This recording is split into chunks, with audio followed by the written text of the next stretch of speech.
Alright, so I figured I'd just do a quick update, show you where I am. I'm just going to keep working through this, but a few quick notes I should point out.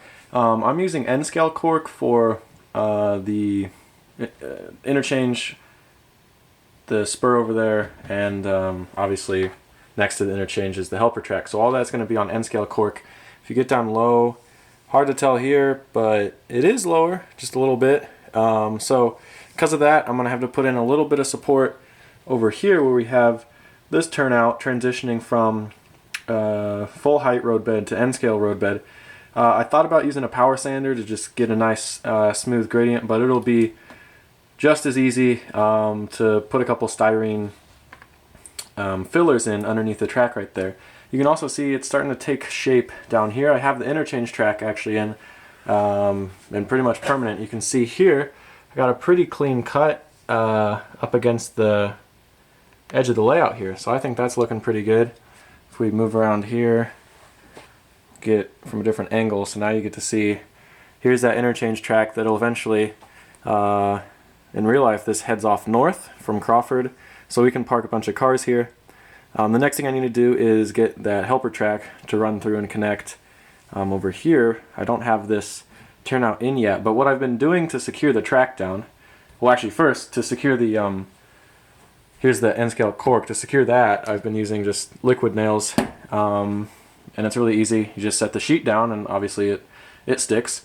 And then for the track, I actually haven't been using any glue. What I have been doing is, if you take a closer look, like here, I have some track nails in, and that I find works really well. I mean, it's, in my opinion, almost more. It's better than even doing full adhesive. Like the liquid nails. I've done that elsewhere on the layout, but I've actually kind of transitioned to track nails because I find it holds the track down really well, like you see here. I have one track nail in at the end. It's not going anywhere. And you can also move it around if you don't like the track alignment, which is kind of nice. So that way it's as permanent as you want it to be, which is kind of a nice thing.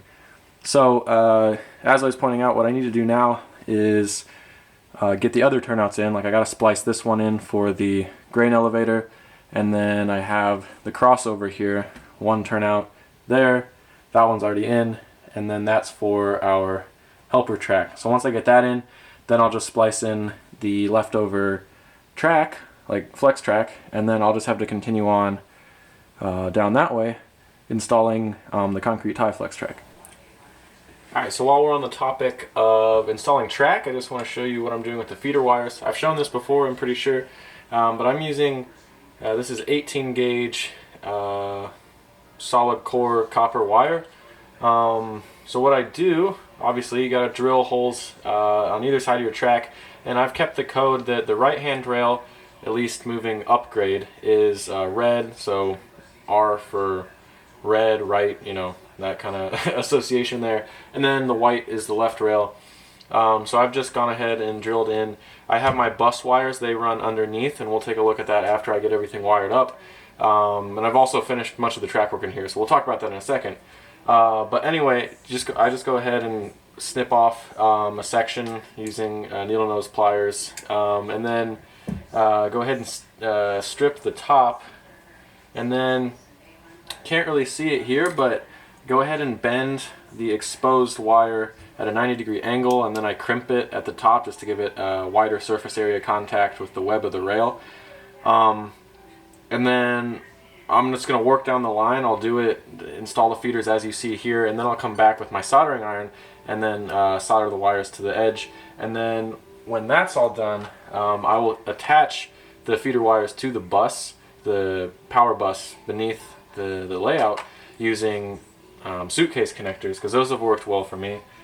Some people complain about them, but whatever, you know, there's not a right way to do anything. And then another note is that in some places where I have like a longer section of track, I like to split up my feeder wires. So you can see this is one pair right here. We got the right rail over here, and then quite a ways down we have the left rail.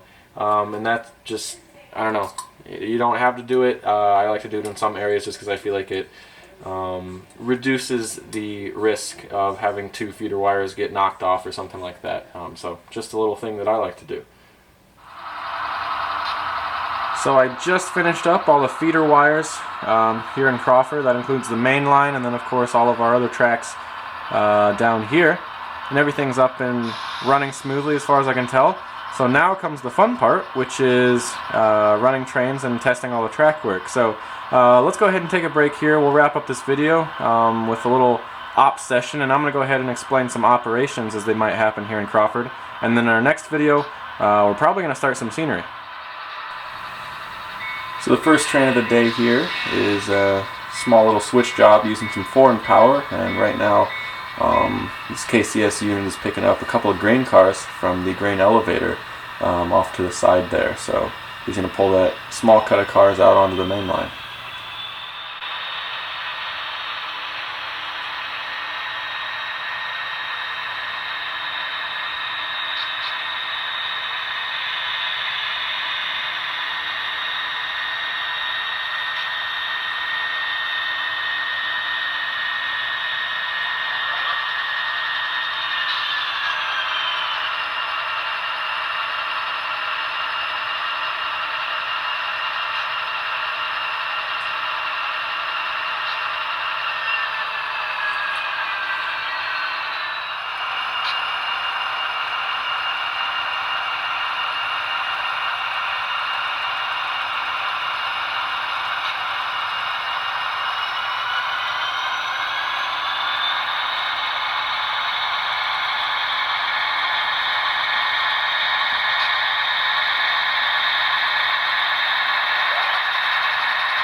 After backing the cars down the main line just a bit, our little train here comes back through the crossover, and in just a second those cars will back down the interchange track, and those will get parked right next to the helper pocket.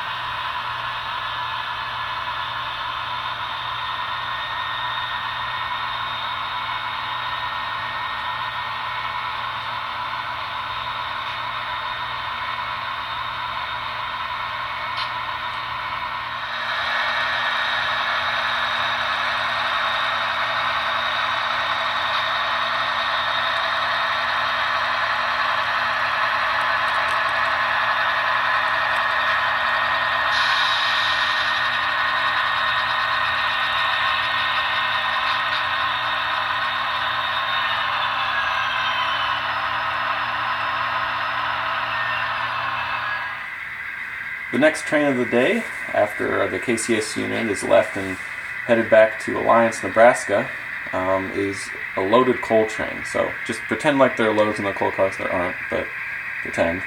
And this train's coming through the crossover right now.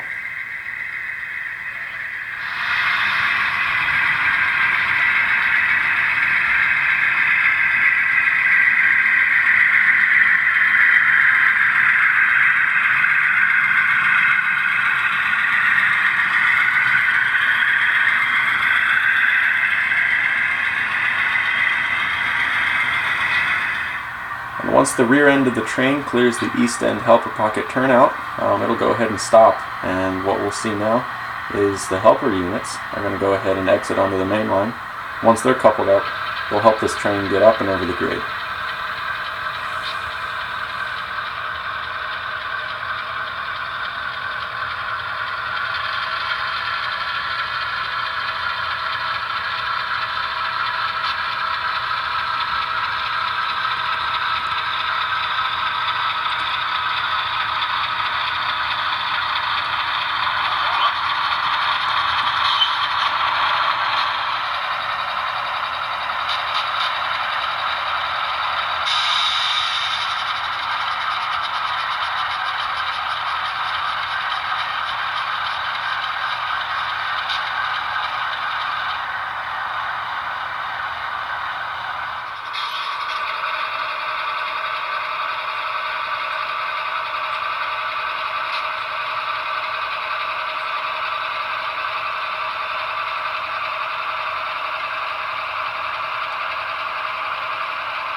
And once again, that's all we have for today's video. So as always, guys, thank you so much for watching, and be sure to stay tuned for more content.